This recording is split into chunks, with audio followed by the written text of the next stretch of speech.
Das Hickhack um die Zukunft der Ampel geht also weiter. Bei der FDP ist der Katzenjammer nach den verheerenden Landtagswahlen in Brandenburg, Sachsen und Thüringen sowie dem bundesweiten Absturz unter die 5%-Marke groß.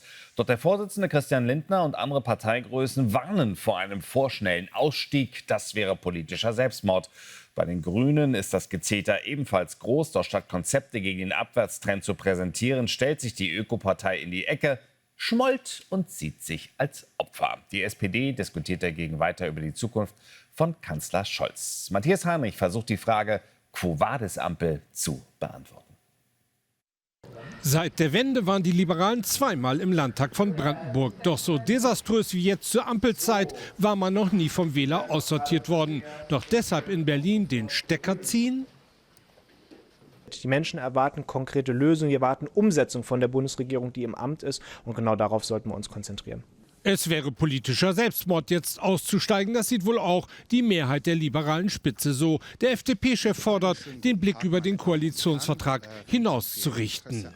Es ist jedenfalls aus meiner Sicht erforderlich, jetzt nicht nur auf das zu schauen, was in einer Koalition möglich ist, sondern wir müssen jetzt gemeinsam den Blick darauf richten, was für das Land nötig ist.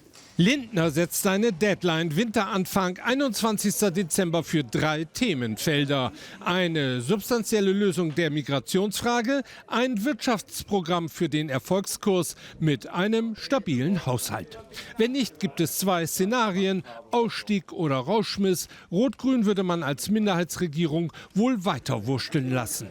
Bei den Grünen herrscht Schockstarre. Sachsen gerade die Kurve gekriegt, Thüringen und Brandenburg rausgeflogen. Besser erklären, so das Mantra, der Kurs sei der richtige. Wir wissen, dass wir eine Koalition haben, in der viel Gutes geleistet wird und das auf offener Bühne zerredet wird.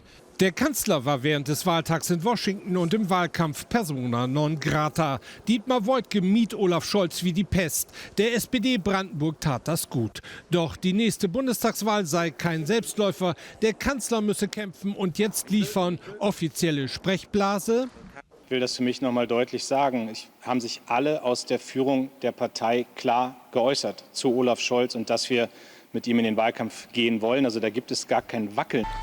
Aber vielleicht den Kamala-Harris-Effekt. Dafür stände Boris Pistorius wohl bereit. Der Verteidigungsminister ist loyal gegenüber Scholz, aber auch der Partei. Die SPD will weiter regieren, ein mögliches Szenario. Scholz macht weiter bis zum bitteren Ende und Boris Pistorius steigt in den Ring. Darauf hoffen wohl derzeit die meisten Parteimitglieder.